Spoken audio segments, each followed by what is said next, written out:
Well, good morning, everyone. So happy to be here. And I have to tell you that I did not have power until about 7 minutes ago.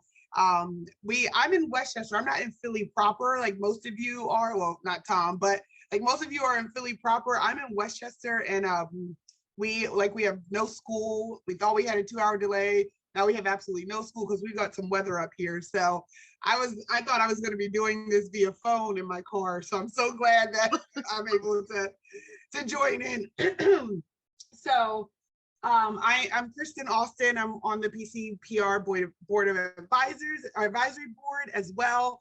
I serve as Vice President of Ideas for Rewriting the Code. And Ideas is both a title and an acronym. So IDEAS stands for Inclusion, Diversity, Equity, and Access. So I have a really cool opportunity to sit at the intersection of higher education, technology, and access. So it is a very, very, very cool intersection. It's an amazing seat to sit in. I essentially help college women gain access into the technology industry, and I help the technology industry understand what Black and Brown college women need. So my lens is directed in this role is really directed toward women because they're the most underrepresented population in technology, but the information that I'm going to share is applicable to men as well. And I'll do that to the degree my expertise allows. I don't know all the statistics about men, but I know a lot about how underrepresented women are. But the goal, though, is to really talk about how college access professionals can just absolutely catalyze technology as a career option. And I always like to start with being honest and vulnerable about the fact that I was in higher education proper, green campus, real access-centered roles for 19 years before I joined Rewriting the Code. And during those 19 years, at no point did I have the knowledge or the equipment to empower students to go into technology. I never had it. I never knew what technology really was. When I thought of technology, I thought of a computer, and that was it. And I think that a lot of people, I'm a millennial, so perhaps a lot of individuals that at least are millennials, and then perhaps the generation above me as well, probably have the same level of ignorance because we did not grow up, we did not come up as digital natives, which I'll talk about what that is as well. So a lot of us know a ton about steering students into liberal arts majors and education, and we're comfortable saying STEM. But I really want to focus in on that T of technology because some of the other letters in that acronym of STEM actually have a lot of barriers. And there's a way that our students can get to all the letters of STEM by going through technology. So that's what I want to really illuminate for you all. I'm not going to take up a lot of your time, especially since you've already been waiting. So I'm going to, and I always mention this when I present, I'm neurodiverse. So I don't look at the chat while I present. I can only do one thing at a time. So if you have questions, you can definitely put them in the chat, but I won't be able to get to them until. I'll keep an eye on the chat for you, Kristin. Okay. All right. All right. So I'm going to share. All right, so Candace, is it Representation Matters? Is it the big brown screen with three of my beautiful students? Yes, You're good. We're seeing that clearly. Looks gorgeous. Oh, I know, I just love them. I'll just say who they are from left to right. This is Sydney. She was a student at Cornell University and now works for Bank of America. This is Grace.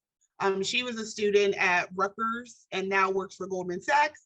And this is Yan, who actually was an international student from Haiti, and she now works for a smaller-ish tech company called Upside. They're an app, and she came out of a public school and university, public the CUNY system is what she came out of. So these are 3 of my students. And of course I call them mine because, you know, that's what we all do as college access professionals. Like, these are our babies. These are my babies. And I love them. So I'm just going to get right into it. The first thing that I learned that I want to impress upon all of you is that every company is a tech company. Literally, every single company that exists is actually a tech company. So if we can start to normalize that, then students can start to see themselves working, quote, in tech. Never in a million years would I have thought that I would be saying I work in tech, but I actually do. I work for a tech nonprofit because our entire focus is on tech. But even if it wasn't, every company is a tech company because technology is the foundation of your products, of your service. You use email, you probably use social media, all the things. So every company is a tech company, and starting the conversation with students like that helps them to know, oh, wow, I work at a tech company? Yes, you do. Because even if it's a bank, even if it's a retail space, it's still a tech company because you're using technology. And without technology, the company wouldn't be able to exist. So this is a mindset shift that I think really empowers students, especially Black and Brown students, to understand that they can have that title, like to go home and say, yeah, I work at a tech company. And then I want to talk about that digital natives piece. So so millennials and older, I'm a millennial and older, millennials had the introduction of technology during their rearing. But Gen Z was born with technology as their native language. So they literally have been born speaking tech, understanding the use of technology, computers, smartphones, apps. So technology is actually native to them. We just need to illuminate it in a way that shows that they can use it to build and sustain generational wealth. That's the way we need to shift it. Because right now, Gen Z, especially Black and Brown individuals, are the top consumers of technology, but we are not the top drivers of technology. So the comparison that I often make, I actually just did a panel with young Black men in technology, and I said, we buy more, Black dollars buy more Air Jordans than do white dollars. So instead of just spending money on the sneaker, how about we get some of you in there as engineers to design the structure of the shoe? And that's what it comes down to. It's not so that the economy isn't just benefiting from our dollars, but we're actually dictating where those dollars go and why. So they're already used to this stuff. They're already used to it. So we need to leverage that familiarity and turn it into something big and generational wealth building. So I want to give you 2 statistics about women, because I think that's really important since all of us do work with women, women students, but women make up only 26% of the employed demographic in the computer science industry. 26%. That's very, very low. And that's women of all races. So if I drill down to Black and Brown, that number comes out to be more like 8%. So 26%. And then you get even smaller and find that only 12% of that 26% make it to top leadership roles. So this number is actually smaller than what you see represented in medicine, which is really abysmal. So we have so far to go in terms of helping women to gain entry into technology as a field, as well as them ascending once they're in. And I'll do some comparison numbers by gender next. So here is where you can see the breakdown of race. Black women only being at 5%, well, 3% Black, 5% women, and then Latinas even worse, 1%. So this is just really, really sad when you look in comparison to white men, obviously basic white men that are thriving in these spaces, and women are just trying very hard to catch up. So we can help with that. We can help. So as I said, we can help with this. We can disrupt this process. And so I want to spend the next few minutes helping you all disrupt this process of inequity in the tech industry. So I mentioned this in the beginning, and I think you all know this, but sometimes it still happens that Black students are overrepresented in liberal arts careers. Sometimes that's not the worst thing in the world. I remember sitting with students face to face, and they were struggling to get through undergrad. And I remember saying, what is the path of least resistance that can get you a degree with the least amount of debt? So at least you have a degree and you can be more competitive in the marketplace. And what were those fields typically? Communication studies, criminal justice, sociology. Sociology is the big one. You know, what we sometimes do is when students are struggling so much, we try to remove as many barriers as possible. So we steer them toward the majors that have the lowest cost, the less opportunity to accumulate debt, the majors that don't have test requirements or GPA requirements. And I'm not saying that that's sometimes not a strategy. Sometimes it is. I've had a lot of students that I've been like, what's the easiest thing we can do to get out of here so that you can start earning money? And then you can circle back around and go to graduate school once you're more stable. And that has been a great strategy for some people. But in other cases, we're just steering students into liberal arts majors because we don't know any better, and because we think that we're doing the right thing on behalf of the students. So this is data from US Department of Education that shows where the majority of our students end up. This is just really illuminating and quantifying what I'm already suggesting, is that our students end up overrepresented in liberal arts, social work, especially social work. Oh my goodness. And sometimes it's the majors that don't have an internship requirement, because as you all know, internships are inequitable and that most of them are not paid, which means that not every student can do one. So you have to choose a major that doesn't require an internship because you can't afford to take a semester off. So if you get all the way down here to the bottom, you see how small the Black and Brown representation is in computer and information sciences. It's just abysmal. It's so sad. We're working to change this and right this ratio, but this really illuminates how important it is that our Black and Brown students are empowered to catch up, because their white peers are gaining, well, they already have 400 years head start, but that gap is continuing as it relates to this computer science field. Another statistic, or another thing I want to share, is the earning difference. Now this image in particular is actually from 2014. So the incomes now are actually considerably higher. So the one of the things that my organization does when we partner with a company, we actually require that as part of their partnership, their starting salary be at least $102,000. So none of the women that come out of our program that are hired by one of our companies are going to make less than $102,000. And we require that because A, we think that the companies need to be more transparent about pay and pay equity. And B, we want to make sure, again, that our women are achieving generational wealth, generational transformation. So these numbers are actually very low, but I like to use them because they show how different the earning potential is when our students are going into liberal arts majors versus computer science and engineering.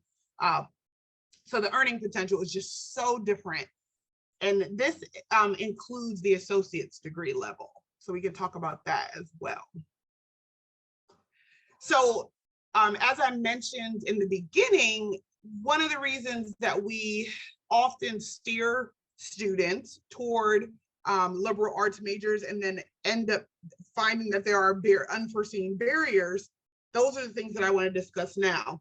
So education, we need more Black teachers. So keep, by all means, I'm doing it too, steer folks toward education as much as possible. What I've started to do now is steer teachers toward computer science education. So like, if they want to be a teacher, I say, hey, I know you want to be a teacher, that's great. Take a few extra classes that will allow you to be a computer science teacher, because that integration of technology is going to be huge difference making in your earning potential.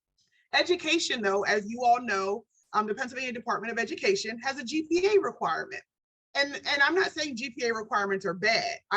Standards are good. Standards are good. However, it can be a barrier for our Black and Brown students who are not supported enough to be achieving the required GPA. So then what happens is you have the student that is capable, but we don't have the infrastructure to make sure that they're getting the tutoring they need or that they have the mentoring they need in order to meet that GPA requirement. So then they end up not being able to be an education major. As you all know, education majors also have to take a variety of tests to fulfill their teaching certification, a variety of tests. And those tests are costly. So that's an additional barrier within education. And then I know, excuse me, when I used to work with education majors, sometimes the barrier was their student teaching placement. If they didn't have a vehicle, then they were very limited in where they could complete their student teaching. And sometimes I, for example, worked at Bloomsburg University of Pennsylvania for 11 years. And when my Black students and Brown students didn't have vehicles and their student teaching placement was in Columbia County, Bloomsburg, Pennsylvania, that's where, I mean, my kids were born and raised there raised, they're really young, but that's where they spent the first several years of their lives. That is not a student teaching environment that's going to prepare our Black and Brown students to be effective in teaching Black and Brown students. But that's inequitable because they didn't have an option to teach somewhere else because they didn't have a car or they didn't have a home that they could go back to. So again, the way that education is set up does inherently create barriers for Black and Brown students or students that are limited income. Then I want to talk about nursing and medicine, because I said that initial of STEM stands for science, technology, education, and medicine, or not education, engineering and medicine. So medicine, nursing and medicine, we love to tell students, go into medicine, go into nursing, it's high paying, it's stable. Yes, if we can get more Black and Brown identities in healthcare, let's do it. Do it, do it, do it.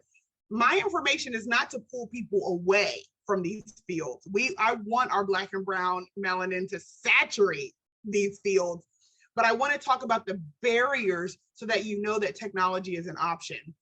So nursing and medicine, like education, there's a GPA requirement. Again, not at all suggesting that GPA requirements are bad. I want my nurse or my doctor to have achieved at the highest level. So I'm not complaining about that. But it also comes with many costly tests. Of course, that major has several tests that students have to take, your MCAT, your NCLEX, whatever it is, whichever direction that you're going. And as you all likely know, there are so many gatekeeping courses in nursing and medicine. Again, not a bad thing. I want my physician or my nurse to be able to pass anatomy and physiology. I need you to know what's going on in this body in order to be able to help me. So it's not bad that they have to be able to pass these gatekeeping courses. It's only bad when there's not, again, like with education, the structure and the support of the institution to make sure that the students can make it through.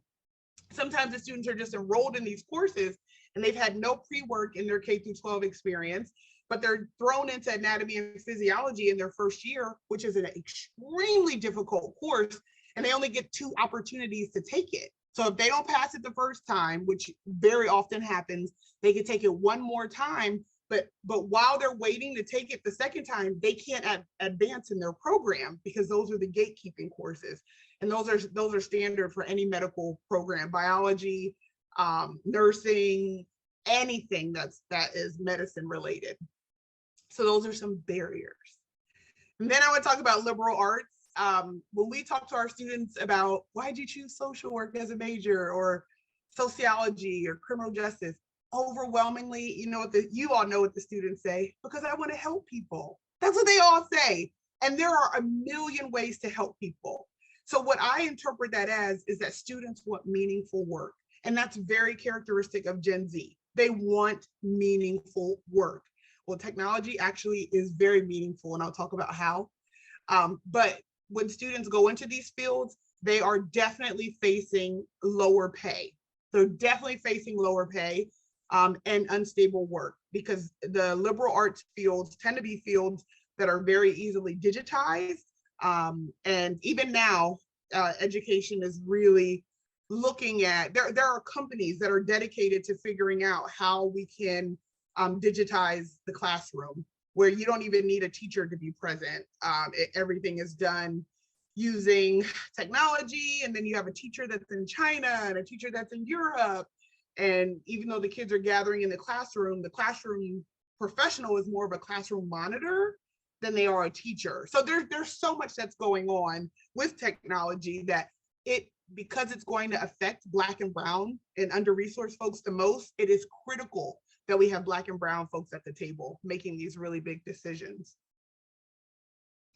So those are some of the barriers with those other fields. I want to talk about tech, of course. There's typically no GPA requirement, unless the school has a GPA requirement. And some do. I know in the PASHE system, it's like 2.0 is like the lowest you can have. The technology majors don't typically have a GPA requirement. They typically don't. It's usually like your C average. And I'm not encouraging anyone to shoot for that. But sometimes our best students are CB students, and they can perform and they can excel, but they're not excelling at an A average. There are typically no gatekeeping courses, although computer science courses tend to be hard in general. So learning how to code can be challenging, but but there's no gatekeeping. Perhaps if you're not good at Java, which is one computer language, you get to switch to Python, and then you do really well at Python. And if you don't do Python, then you do C++. So there's so many opportunities for our students to move within computer science curriculums that can allow them to excel without feeling like there's this one course that's going to keep me out. Textbooks are very costly. You all know this. If a student is in nursing, easily $800 worth of textbooks per semester, easily. With technology, there's no textbooks. There are no textbooks. Everything is online. Everything is YouTube and Coursera and Udemy. Everything is very much centered on what's happening right at this moment, not what happened 2 months ago, but what's happening right now. So it's a very, very low cost major to pursue, but I do like to be transparent that sometimes the students do have software costs. So they may have to download a certain software onto their computer, and that may be $50 or $60, but that does not at all compare to a $150 textbook. Ugh. And technology does not have those costly tests to take. You graduate with a computer science degree, there's not a costly, there's not an MCAT or an LSAT or an NCLEX, or, there's none of that. You just have a computer science degree and you can immediately start working. And it is mostly equal access. And the reason I say mostly equal access is because technology is a field that if you have the degree and you can speak at least one of the major computer languages, I mentioned them, C++, Java, Python, you pretty much have equal access into these really high-paying career fields, because most of what you're doing is coding and software design and software development. So what we have found is that if we can get Black and Brown students to the computer science degree, they're actually hired at a comparable rate of their white peers. So it's a mostly equal access field, which is unlike any other career field that's out there right now. The challenge is that we're not getting enough Black and Brown students in the pipeline so that they can achieve those careers. Excuse me. So I just want to finish up. We're talking about the career opportunities that many of us may not know of. AI, artificial intelligence, gaming is huge, and all of our students are already doing this stuff. They're already involved in gaming and video games and game design and avatars and the metaverse. They're already doing these things. So taking these things and saying, hey, you can actually have a career in this, not just be a consumer, but have a career in it. Social media, they're already doing it. They already know what they're doing. Well, let's take them behind the curtain. Coding and hacking, I tell everyone, hacking is a career. Yes, it is terrible when we have the unethical hackers that are bringing down our ecosystem or bringing down our businesses and our personal lives. But what computer science is actually training to teach people how to hack systems. And so we need to have more hackers for good so that they can counteract those that are hacking for bad. Software design and information technology. So everything from, oh my gosh, my computer won't reboot, what's going on, to, hey, I'm going to create an app that makes it so that PCPR, all of PCPR's recordings are at the push of a button. That's what these students can do. And they already have the aptitude to do it because they're digital natives. For some students, the opportunities in tech may not come at their four-year setting. So that's when I like to point out that there are coding boot camps. And what those are like parallel programs that students can enroll in.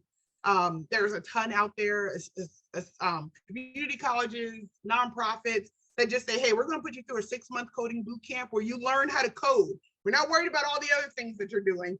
You're going to learn how to code so that when you graduate with your 4-year degree, you also have this coding certification.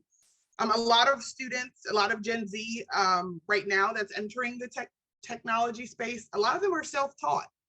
There are online classes that you can take that will gain you the same skills in computer language that you can get in the 4-year environment. And we're always, as a people, trying to encourage entrepreneurship.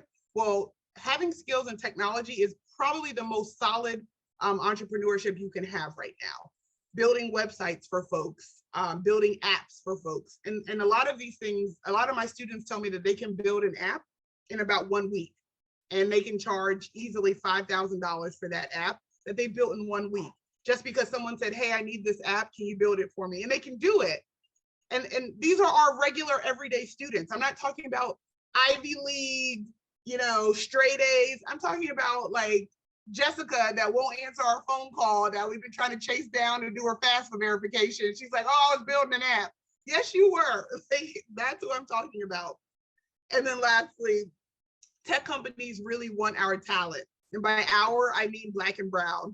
The organization I work for, again, rewriting the code, we're funded by tech companies. So we're a nonprofit, but we're funded by tech companies who know that they need more women. They know that they need more Black and brown women. And so they're willing to pay us so that the Black and brown women will come to work for them. And they're desperate. They're salivating for this talent. It's just that the pool is so dry. And so that's why I want PCPR advisors to know, funnel students toward tech. It's a low barrier major with a high return, high return. So what did I do that in? I don't know, about 30 minutes? I would love to open up the floor now for, any questions. Let me stop sharing. Okay.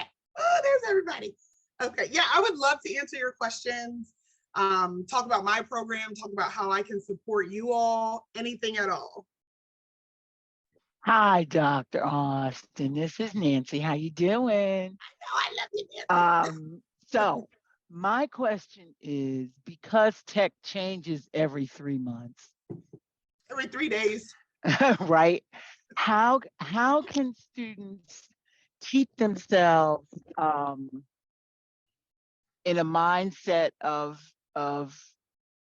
being prepared for that change? What things do they need to keep their eyes and ears peeled for? What skill sets do they need to make sure they've got up to date and tight, so that when the change comes, they're not like caught off guard, like what the heck just happened? You know what? Ironically, that I don't think that that's a problem for them. You know why? Because every time they open their phone, when Apple says there's an update, they update their phone, and then they immediately adjust to whatever those new updates are. I think it's a reflection of millennials and older that are worried about adapting to the change because we've had to. So we've gone from these huge bulky cell phones that were the size of a book bag now to a cell phone that fits in the size of your hand. We've had to adapt to that change, but they haven't, because every time that they open their computer or open their phone, they're automatically updating. So to them, to go without an update or a change is more of a problem than for them to adjust to the constant updates and changes. So my students will tell me that they're upset when things aren't updating fast enough, because they crave it and they're used to it, because they always want to be ahead. They don't want to be behind. Is there a subject matter? Is there a subject matter that they need to make sure that they're up on? Because STEM is science, technology, engineering, and math. So we know that math is math. 2 plus 2 plus 2 is going to equal 4, no matter how other things change. But in terms of scientific outlook on things, developments in the engineering space, are there things that they need to make sure that, okay, if I can do C++, what else do I need to watch out for that's going to, keep me employable and keep me on the edge of things? I know what that is. You know what it is? It's actually interpersonal skills.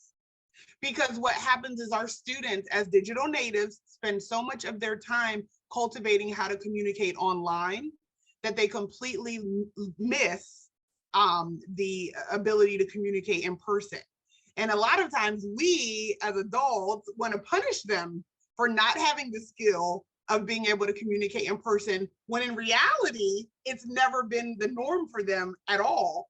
So what I try to focus on with my students is helping them understand that, yes, being able to communicate with keys and code is great, but you have to also be able to communicate in person. And they still argue with me. No, I don't, because it doesn't happen. I say, well, what about when you go for your interview? Well, I'll tell you one thing. When Meta owns Facebook and Instagram, their interviews actually are not with a person. They're all recorded. They're recorded interviews. The students code like crazy. They solve these coding challenges. They answer questions about, if I was a dog, what dog would I be? Like all this random stuff that goes into an algorithm. And that's how Meta makes their offers. So I think there's never going to be a time where we're not going to have to communicate with each other. We're going to have to communicate in some way or another. But this generation thinks that they won't. When they talk, I say, what about when you go to the grocery store? You need to be kind to people. They're like, I get my groceries delivered. So it's just, it's such a distinctive and juxtaposed way to live, but we have to make space for their experience as well. So this is their native experience. It's like, I can do everything from my phone. If I want to go a whole week without talking to someone, I actually can. I talked about going to the gym. I was like, when you go work out, they're like, yeah, I get it on my TV. I just live stream it and do the workout. So I think the skill set that they're going to need. That is very scary. It is. It is. That is very skill set that they need. But we also have to honor that this is the age that they've grown up in. It's different for us, but it's not different for them. My 13-year-old, my husband and I, we make him make phone calls, and he hates it. He always says, like, why do I have to call someone? I can text, I can get online, I can do it. And I said, because you have to know how to talk to people. And he will argue with us. No, I don't. I can go through a day without talking to anyone and be just fine. So and I can't really argue with him, because sometimes he can go through a whole day without talking if he wants to. So the onus is on us to help them build those interpersonal skills, but we also have to make space for the fact that they have a really valid argument that their doctor's appointments, they can do them online. All their groceries, they can get them delivered. Their job, their interviews, all virtual. They all work remotely. They code all day and night. They have flexible schedules. So it's just a really different generation that technology is literally meant for. But we still have to cultivate those interpersonal skills. We have to. Your personal story. My son is a desktop engineering manager at NIH, but he's also a Gen Xer.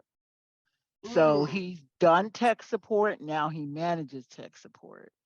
And he talks about exactly what you said about people in tech not necessarily having the interpersonal communication Yeah, skills, because if a tech supports somebody, has to talk somebody through a problem, yeah. that's interpersonal communications. And my students have told me, my students that work in tech support, they say that the phone calls they get for tech support are usually from older and like adults and up, whereas their peers are more likely to go on YouTube to solve whatever tech support issue they're having. So they're not inclined to call. It's the adults that are calling. So it makes me wonder how things are going to phase out over the years. We'll see. Candace got her hand up. Hey, Candace. Hey, Doc. So, good luck with these people and, having families and all that. That'll be interesting. Virtual family. I know. Well, they live in the metaverse. In the metaverse. Right. Yep. That's what I was going to say. They have their AR glasses on and anyway. Yep. Anyway. So, Candace, so what? Can I just say there's actually a video game called Virtual Families, which is I bet. Yeah. I mean, the Sims is very similar. Mm-hmm. Yeah, exactly. So I love everything that you just talked about in a way that I can't even begin to tell you. This is such a powerful yes, right? So I have two boys for, full disclosure. I don't know who doesn't know me at that level at this point, but I have twin boys and they're in tech. But one of them, so I always say STEAM because one of them is using the arts as a part of tech, right? Yes. And I just, this what you were saying is resonating with me because it's at home and in my personal life as well. But I will say, exactly, right? So I will ask you this though, and anyone else who's on the call. So Karen Carr, thank you for sharing. She was putting other tech support programs for youth in the chat. But are there counterpoint boy male programs as well, or I guess co-ed probably? I know of a few, but I wanted to ask you for that too, just for balance and full disclosure. Right, and they exist. I just don't. I think they're co-ed. I don't think they're specific to boys. I think they're co-ed. Like there's blacks in tech and black leaders in tech. So they exist. I don't know a whole lot about them, but they definitely are out there.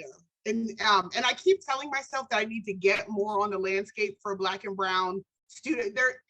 Actually, there's a parallel organization to mine. I'm going to put it in the chat right now. Called Color Stack, and Color Stack is the same. It's mostly the same as Rewriting the Code. We only focus on women. Color Stack focuses on all Black and Brown students, so it's gender neutral. And I'm a big fan of Color Stack. I work with them on a lot of things. Their founder is a Black male. He's like 30 years old. Oh my gosh, he's amazing. Just a baby, and he is like killing it with this organization. So yeah, I would recommend Color Stack, but so I'm sure they exist. And bye, Logan. Thank you for that. Yeah. Ron? Hey, Kristin. Just to pick up on the conversation about the soft skills. And you mentioned one example of those interpersonal skills, but as you know, it just encompasses a whole array of soft skills. And so, as you know, there has been recently this sort of migration of these programs from STEM to STEAM, as Candace mentioned. And one of the major emphases of STEAM is that, for example, collaboration can help students understand STEM concepts. Yes. And of course, teamwork and all the other soft skills. And when you look at the data around or from employers of these type of techie positions, the thing that they say students are lacking most, of course, is soft skills. Yep. So there's a real case for building those soft skills into curriculum. Yeah. So that's just a commentary to support what you said and what Candace said, and to say that I think that in the field is being recognized and to some extent being addressed, but needs to be so much more. The second question, you mentioned that your organization is funded by tech businesses. Do you have a diverse array of funding, or is it simply the tech industries? And the reason I ask you that is because I don't know how open rewriting the code is to government funding, but NIH has been funding these programs for years and years and years. There is a program at Spelman College that has been in existence for, I know, 10, 15 years.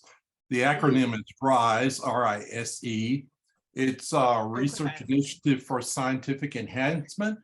And that program focuses on underrepresented women in STEM fields. NIH has funded that program for 10 to 12 years, multi-year funding.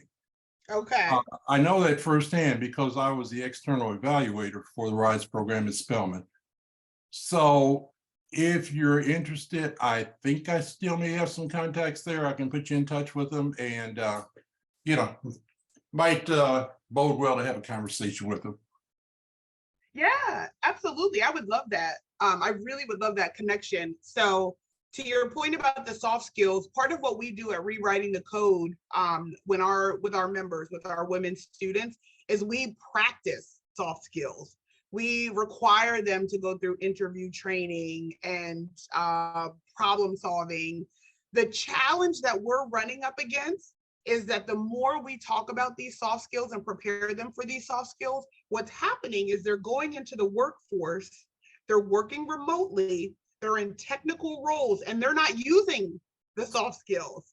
And so what the students are saying to us is, you all made me do 3 months of communication training, and I haven't spoken to anyone in 4 months. Like, I don't want to do this. So the feedback we're getting from the students is that it's not useful. We're going to keep doing it because we believe it's useful, but the experience that they're having is very different from what we're preparing them for, because they don't work in person anymore.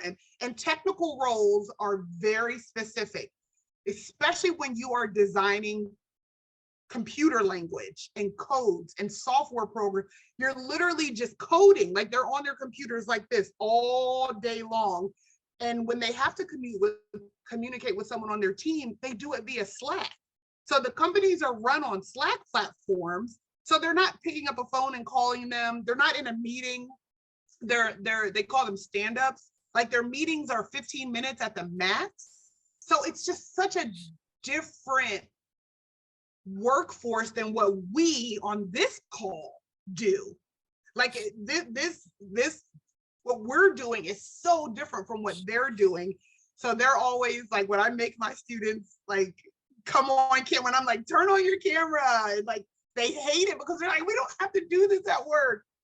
You know, I have students that work at Google, and they're like, dude, I haven't talked to my boss in 5 months. I'm like, I don't care. Get on their calendar, make sure they know you. And they're like, why? I'm getting my promotion because I'm hitting my benchmarks. So it's so different. and then to your point about funding, I would love to explore that. Right now, all of our funding comes from big tech, because big tech doesn't know how to reach women and Black and brown talent. So they partner with organizations like ours or Color Stack, and they give us money to say, hey, can we have access to the 17,000 students that you have, so that we can build a relationship with them, advertise our roles, etc. But I'm sure we would be open to exploring additional options. Great. I'll be sure I get you that information, and thank you.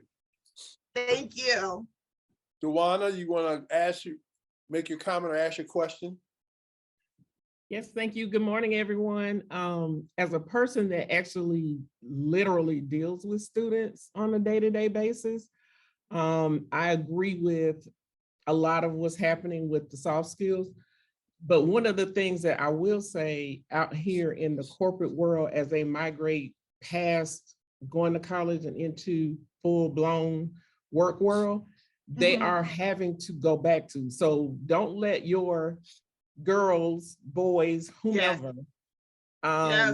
not get those skills, because even if you're using Slack, even if you're doing a Zoom call, at some point, companies are asking people to come back in the building. They're requiring it. And it's a big thing to do, because these companies, they have buildings that they need bodies in because they're tired of paying rent for buildings that they have. So they're requiring people to come back. And in that comeback, you're going to have to know how to get along with your coworkers. You're going to have to know how to talk to your boss. The crazy talking that these kids do, they can't talk to their boss that way. So some of the conversations that I have with my students as I move them from high school to college is the soft skills. I make them call the financial aid office. I make them call the admissions office. I make them have these conversations with their parents. Part of the problem is parents, we're not talking to our kids, so they don't know how to talk to anybody else. So off my soapbox. Agree. But I think we have to make them talk. We have to make them communicate, because and worst part, well, the other part of it, they're gonna want a girlfriend or a boyfriend or somebody. How you gonna? Well, their relationships right now, they meet online, they date online, like it. Because I present that argument, so I'm like, what about when you want to go out with somebody? They're like, then I swipe left and then tell them to meet me at the theater. But they don't even go to theaters anymore. Like a lot of times they watch the movie together on their phone. Like that's what they do. I know. Yeah. I'm gonna need to talk to these girls, because that ain't no date, honey. But okay. That just made me,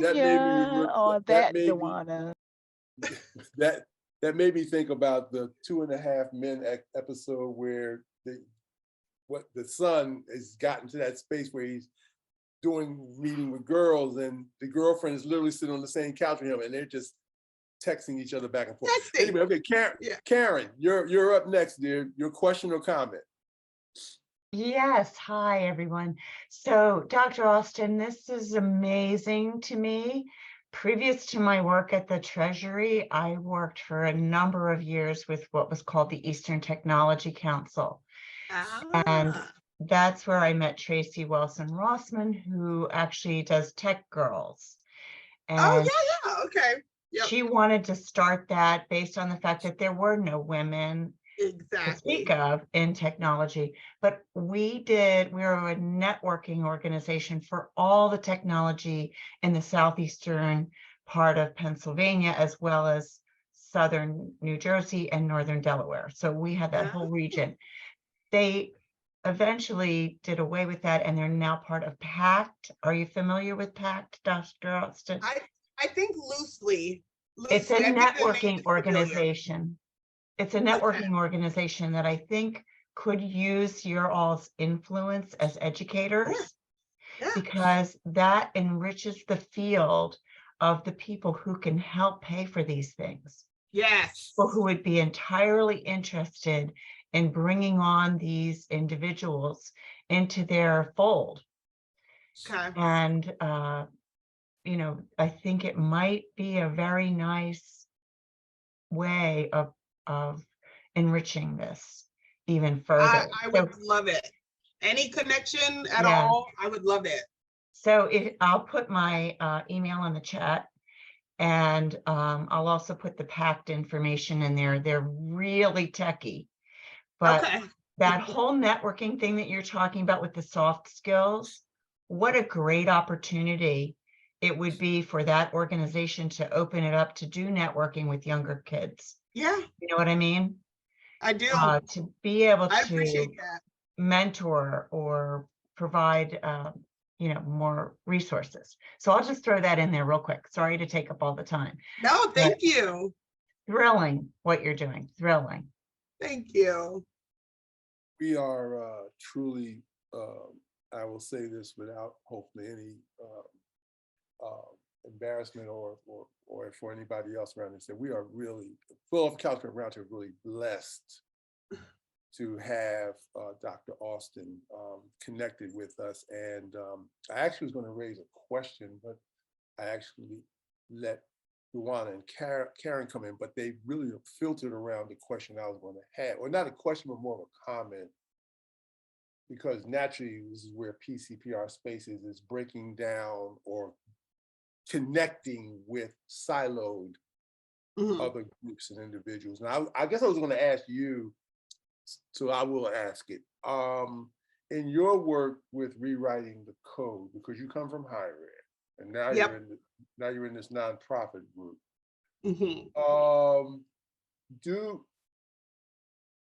Are you seeing a convergence or mergence of groups like, for example, a rewriting code connecting to college access programs, and really being deliberate about making those connections network-wise? Because you're doing a lot in your space, but it's your space. And sometimes as I read through social media and things like that, it appears like there isn't a true kind of outreach. It's more like, here's what we're doing. And if you take the initiative yourself, the unspoken part of it, if you want to take some initiative for yourself to get your students to us, we'll do that. But I don't get a real true sense in the, now I'm not talking about rewriting code specifically, but in that general, genre of organizations, that ecosystem. Maybe it's because I'm feeling like the ecosystem is so new, it doesn't know how to reach out to other groups. When I talk to some people sometimes from external organizations like that, they are literally looking for special or specific networks to go in and through. So you hear where I'm at. Can you respond to that? Because I could be totally off on that. No, I think you're absolutely right. You know, rewriting the code has been so interestingly, this is the first higher ed adjacent nonprofit I've ever worked for. So I can only speak to this experience, but as interesting as it is, we've actually never engaged in membership drives. We've never engaged with the university. We never have. And we have 17,000 members, all women, all in computer science, and we're only 5 years old. So that tells you two things. One, we're able to excel using a direct to member model. We have no barriers. We don't go through. I have attempted to leverage my background as a tenure track faculty member to reach out to other faculty members and say, hey, can I come talk to your computer science students about this amazing resource? And I get, oh, we're busy. Oh, we got so many things. Oh, the curriculum is so tight. Oh, we don't have time. We know it's great. I'll just send them an email. So even I, as an insider, face a ton of barriers when trying to work with faculty. And this is just faculty. When trying to work with administrators, they are stretched so thin, because then my next route has often been, hey, can I talk to your women in computer science club? I'm a student affairs professional like you, like, again, trying to leverage that inside. And they're like, oh my gosh, I'm so busy. Here's a student, the president of the club, here's their email, do the best that you can. So then I don't get a lot of traction there. The best traction I've been getting as of late when trying to partner with universities is working with admissions officers. Now, my background is in enrollment management. My husband works in enrollment management. So I can leverage the very personal contacts I have. Like, my husband works for Westchester, and every time he meets a woman interested in computer science, he's like, hey, talk to my wife, here you go. And then he has his friends doing the same thing. But what I have found is that I experience more barriers when trying to work with universities directly than just going to the students. We call ourselves a direct to student model. It's literally, there's no middle person. If I find, if Thomasina Butler is a woman in computer science, and I say, hey, here's a link, join this free community and you're gonna be catapulted, that's what's gonna happen. But if I try to go through Thomasina's advisor and then also go through her upper bound coach and then also go through her, Frederick Douglass Institute sponsor, like, if I try to align all those things, I find that Thomasina is the one that ends up suffering.